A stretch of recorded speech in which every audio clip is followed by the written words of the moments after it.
pagi waktu Hamburg. Kami di Universitas Hamburg saat ini mau obrol-obrol dengan PhD kandidat kita, Bang Sukri dari Aceh ya? Dari mana di Acehnya Bang Sukri? Dari Lok Semawe. Lok Semawe ya. Pros dulu dong. Bang Sukri mah apa ininya? Chai latte ya? Chai latte. Saya mah americano. Jadi sebenarnya americano itu ya kalau di sini istilahnya americano, di Indonesia juga kan americano, padahal apa? Kopi hitam. Kopi hitam pakai susu. Susunya ya terserah, kalau mau pakai susu ya kita masukkan. Tadi tuh ada tema menarik apa sih? Gimana? Tadi kan terkait BIPA, pengajaran bahasa Indonesia kepada bahasa penutur asing. Saya teringat tentang ide inferioritas bahasa Indonesia bagi orang Indonesia itu sendiri. Saya menyimpulkan dari pengalaman mengikuti sebuah kelas akademik English academic writing saat selesai S1. Jadi ada semacam kelas persiapan untuk S2. Kami diajarkan menulis akademis untuk persiapan S2. Saya nanya sama itu di Indonesia waktu itu. Iya, di Indonesia. Saya nanya ke dosen, Pak, kenapa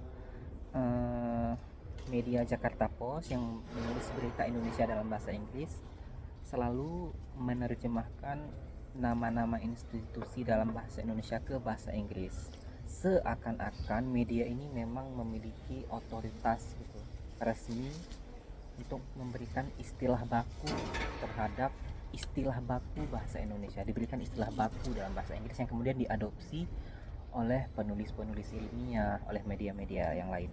Jadi ini tentang nama-nama resmi institusi di Indonesia yang sebenarnya nama resminya itu dalam bahasa Indonesia, tetapi oleh Jakarta Post langsung ditulisnya dalam bahasa Inggris. Tidak ada bahasa Indonesianya.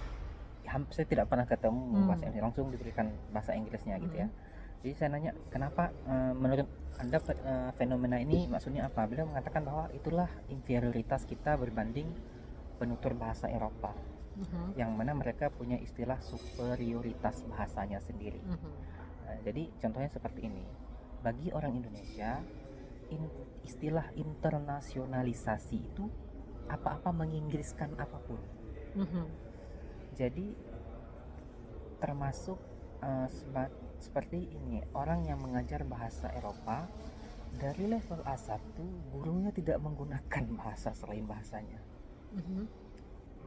Di kelas-kelas bahasa Jerman kita memang diberikan situasi seakan-akan itu adalah kondisi native seperti itu gitu. Guru akan menggunakan hampir 90% lebih bahasa target. Nah, pengajar BIPA mungkin yang saya lihat belum sepede itu. Kenapa? Karena kita ada keinginan ingin mempromosikan bahasa Indonesia itu. Kita tidak mau siswa-siswa demotivated, merasa berkurang motivasinya karena mereka tidak bisa merasakan kenyamanan saat memulai belajar bahasa di tahap beginner, di tahap pemula. Jadi maksudnya ketika mengajar bahasa Indonesia pada tahap pemula, kita itu masih belum 100% memakai target language. Nah, bahasa target. Jadi dulu kan saya kuliah di Fakultas Keguruan ya. Salah satu metode modern mengajarkan bahasa asing itu adalah mengikuti bagaimana bayi belajar bahasa. Jadi dianalogikan di sini adalah pelajar bahasa asing itu seperti bayi yang harus diberikan konteks asli bahasa tersebut. Jadi metode modern menghendaki bahwa kita tidak memanjakan mahasiswa dengan ketidaktahuannya, tapi kita tekan mereka sedikit dengan memberikan langsung kondisi asli bahasa tersebut, bahkan dari sejak awal. Walaupun mereka masih nol pengetahuan tentang bahasa itu. Di dalam salah satu materi ajar yang pernah saya pelajari, diajarkan di situ bahwa kalau ada kata-kata bahasa asing yang tidak dimengerti oleh peserta didik, maka guru tidak boleh di tahap awal menerjemahkan, tapi dia harus memberikan deskripsi berulang kali sampai si siswa atau mahasiswa berhasil menebak secara tepat apa kata tersebut.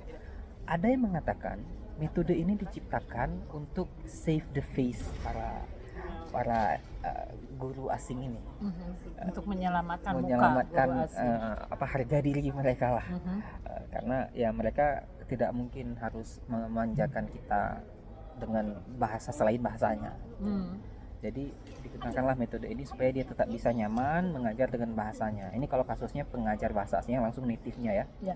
Nah, ternyata metode ini juga saya lihat diterapkan di Goethe Institut, institusi resmi yang salah satu yang paling terbaik ya, mengajarkan, menawarkan kelas bahasa Jerman. Dari sejak A1 kita itu tidak pernah dimanjakan. Guru akan ngomong hampir 90% lebih berbahasa Jerman. Kita ditekan, dipaksakan gitu ya untuk mengikuti situasi resmi bahasa itu dalam konteksnya. Saya dulu berpengalaman juga belajar di Goethe Institut, memang begitu ya. Waktu kami di Universitas Pajajaran kan jurusan sastra Jerman, bahasa dan sastra Jerman, itu waktu itu kita wajib juga mengambil kelas bahasa Jerman. Untungnya kami juga diajar langsung oleh penutur jati ya, orang Jerman gitu yang berada di Indonesia. Memang itu keuntungannya, jadi mereka sangat memakai bahasa Jerman ketika mengajari kelas. Tetapi kalau saya sendiri di sini, misalkan saya mengajar bahasa Indonesia untuk orang-orang Jerman, semua mahasiswa saya orang-orang Jerman,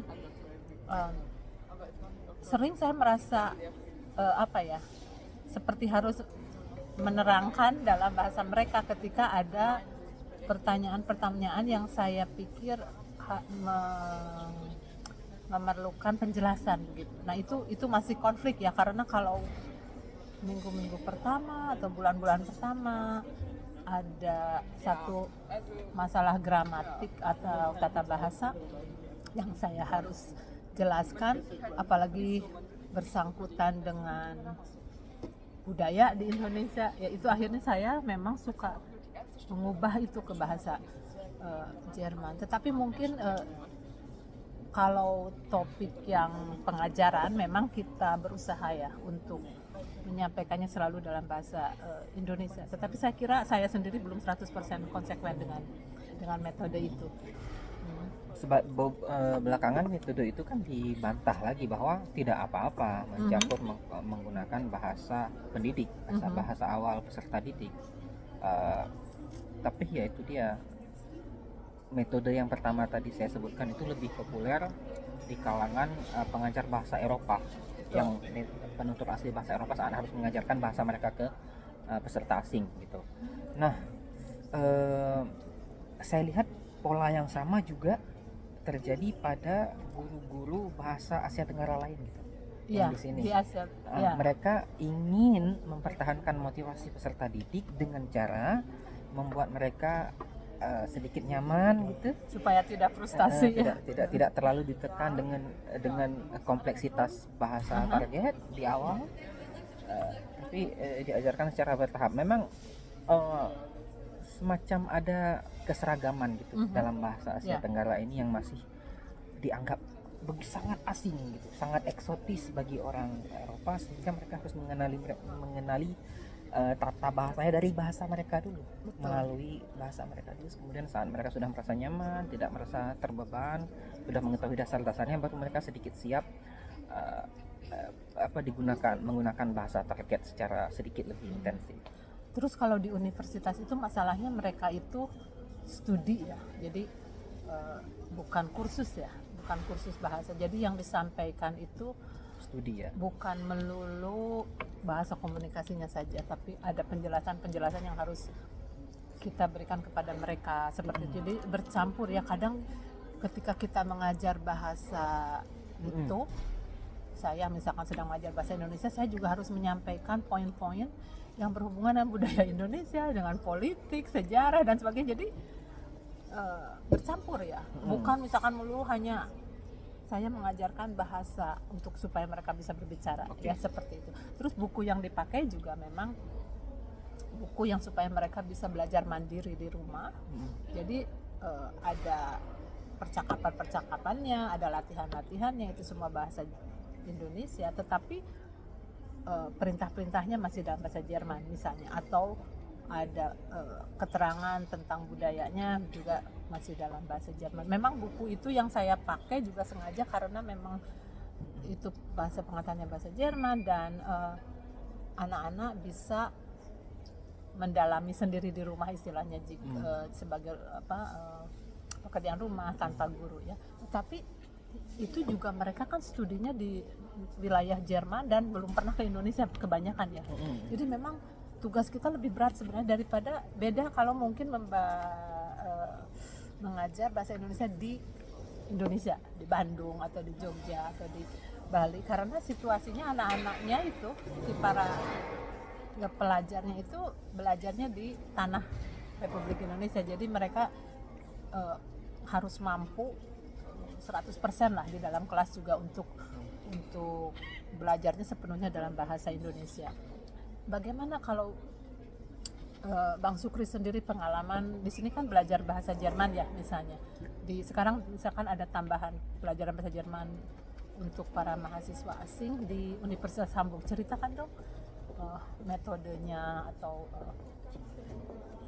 karena saya sudah terkondisikan dengan kursus bahasa Jerman di Indonesia ya selama 6 bulan di Goethe Institut sampai level B1. Saya melihat metode yang digunakan oleh guru-guru di sana serta bahan ajarnya itu sangat bagus, dan mereka semua instruksi itu diutarakan dalam bahasa Jerman. Sudah sepenuhnya kita tidak pernah, kita benar-benar digerakkan untuk berpikir dan tidak dimanjakan sama sekali dengan tidak bermanfaat. Dan buku-buku pengantarnya juga semua dalam bahasa Jerman ya. Tidak ada satupun terjemahkan. Tidak ada. Hal yang sama ya sampai di sini sampai level B2 dan C1 lebih intensif. Sekarang lagi. Level apa? C1 awal. Wah, udah tinggi loh. Ya, hal yang sama juga saya kan belajar bahasa asing yang lain ya, bahasa Arab misalnya. Itu dari level beginner, level pemula, semua bahan ajar yang kami gunakan itu menggunakan instruksi full bahasa Arab. Sampai itu siapa yang membuatnya? Itu yang membuatnya sebuah lembaga di Arab Saudi. Di Arab Saudi ya. Ya, jadi yang membuatnya juga tidak bisa bahasa Indonesia. Tapi mungkin. Itu di sampulnya dikatakan ini adalah materi bahasa Arab untuk penutur asing. Jadi itu sudah dikondisikan bukan untuk penutur Arab. Ya, jadi untuk penutur asing dari bangsa apapun. Ya, betul. Itu memang bagusnya ada buku-buku pelajaran yang sudah standar untuk bangsa apapun. Nah, misalnya sekarang saya memakai buku yang sebagai pengantar utama ya, itu buku yang khusus untuk mahasiswa Jerman, ya, untuk penutur penutur Jerman, bahasa Jerman. Jadi dan dibuat oleh penutur jati Indonesia, dan dia sudah berpengalaman, penulisnya juga berpengalaman mengajar bahasa Jerman kepada orang Indonesia, mengajarkan bahasa Indonesia kepada orang Jerman. Jadi dia tahu hal-hal apa yang harus ditulis di buku itu ya, dan itu buku itu memang banyak membantu saya juga. Tetapi mungkin kalau udah level agak ke atas, memang kita itu harus sangat mengurangi pemakaian bahasa asingnya. Cuma masalahnya kadang ada dalam satu grup itu ada mahasiswa yang cepat, bagus, dan yang lain lambat. Nah di situ itu challenge itu apa ya, tantangan yang kita hadapi ya, ketika anak-anaknya sendiri sedang pusing banyak menghadapi pelajaran ini itu, karena yang mereka pelajari bukan hanya satu mata kuliah kita, itu kan banyak sekali mata kuliahnya, tapi itu kan sebenarnya bukan tanggung jawab gurunya, tetapi kita sebagai guru juga harus melihat situasi psikologinya anak-anak. Kadang ya, kalau saya sendiri suka ngobrol-ngobrol dulu lah awalnya, bagaimana semester ini berapa kelas gitu, terus apa kabar kalian gitu kan. Kadang mereka saya lelah sekali karena ini seperti itu ya. Tapi ya itulah, ada banyak metode yang kita pakai, akhirnya saya sendiri tidak konsisten loh. Metodenya macam-macam, saya lihat grupnya seperti apa dinamikanya ya. Mau galak sekali kadang sepertinya tidak bisa gitu. Tetapi mungkin harusnya memang konsekuensi. Ya, terus bagaimana lagi Bang Sukri? Pernah kan mengajar juga Bang Sukri? Mengajar bahasa asing ya pernah. Bahasa Indonesia dia pernah. Di Indonesia? Di Indonesia. Bahasa Inggris ya? Saya pernah mengajar bahasa Inggris untuk anak-anak SMA, SMK, mahasiswa S1 semester awal. Kemudian saya pernah mengajar bahasa Arab untuk. Wow, banyak sekali yang sudah diajarkan. Terus bagaimana tuh kalau di Indonesia di level sekolah? Nah, kita 100% memakai bahasa target? Tidak bisa tidak. Ya. Jadi bahasa asing terutama bahasa Inggris itu kan adalah mata kuliah yang wajib bagi mereka ya. Mereka harus lulus mata kuliah itu. Tidak ada capaian bahwa mereka harus lulus standar tes seperti TOEFL dan IELTS itu biasanya. Siapa saja kan memulainya bersama-sama. Mereka harus bisa bahasa Inggris yang versi paling dasar. Intinya seperti itu. Jadi kita pun harus bisa bermain secara psikologis. Tidak hanya kita mengandalkan silabus, mengejar target capaian di silabus, tapi kita harus bisa meyakinkan mereka tentang signifikansi mengapa harus belajar bahasa Inggris. Bagi Anda, apapun latar belakang ilmu Anda harus belajar bahasa Inggris. Itu dulu kita tanamkan ke dalam kesadaran mereka, baru ada motivasi untuk mereka bisa bertahan selama 1 semester belajar dengan kita. Dan yang lebih enak sebenarnya kalau anaknya sendiri sudah tahu ya motivasinya apa, sehingga sikap terhadap pelajaran itu sendiri sudah positif ya. Cuman waktu itu kan karena saya mengajarkan untuk universitas, jadi kan saya hanya mengambil silabus resmi ya. Jadi inilah ya target capaian yang dikehendaki oleh kampus. Saya harus mengkondisikan bagaimana materi ajar agar mahasiswa memahami target yang sudah ditentukan oleh kampus. Jadi dan ujiannya siapa yang membuat? Ujiannya saya yang bikin. Soalnya saya yang bikin. Jadi kita tahu lah ya memberi ujiannya seperti apa karena kita tahu kondisinya. Yang sulit mungkin kita yang mengajar, yang memberi ujian orang lain. Wow. Belum tentu bahannya paralel misalnya, kecuali kalau memang sudah ada ketentuan-ketentuan misalkan yang akan diujikan itu nanti topik-topiknya seputar inilah, apakah bahasa sehari-hari, komunikasi sehari-hari atau sudah tentang lingkungan hidup atau apa, itu kan harus diketahui karena kalau ujian yang keluar masalah lingkungan hidup, yang keluarnya kosakata ikan-ikan, agar-agar dan sebagainya, terus sementara kita masih maksudnya mengajarkan lebih banyak budaya atau sejarah seperti itu kan mungkin bukan mungkin, pasti anak-anaknya ketika diuji kosakatanya tidak terlalu mengetahui mereka atau tidak terlalu akrab ya, tidak terlalu familiar. Ya, wah ini sebenarnya topik ini bisa dibicarakan panjang sekali, tetapi mungkin untuk hari ini kita bisa sampai hari ini dulu, dan ini sebenarnya podcast yang pertama. Mendadak saja, kita itu sebenarnya sama-sama sering mengobrol ya tentang bahasa begitu. Bang Sukri sudah berapa lama di Jerman? Masternya kan di sini juga. Masternya 2 tahun di Jerman, kemudian PhD-nya udah tahun ketiga, berarti 5 tahun. Baru 5 tahun di Jerman ya. Bang Sukri ini memang keren kalau saya ngobrol-ngobrol tentang hal-hal yang berhubungan dengan bahasa atau apapun, mengalir saja. Tetapi ada juga topik-topik yang sangat menarik. Masa tsunami itu nanti ya kita jadikan obrolan yang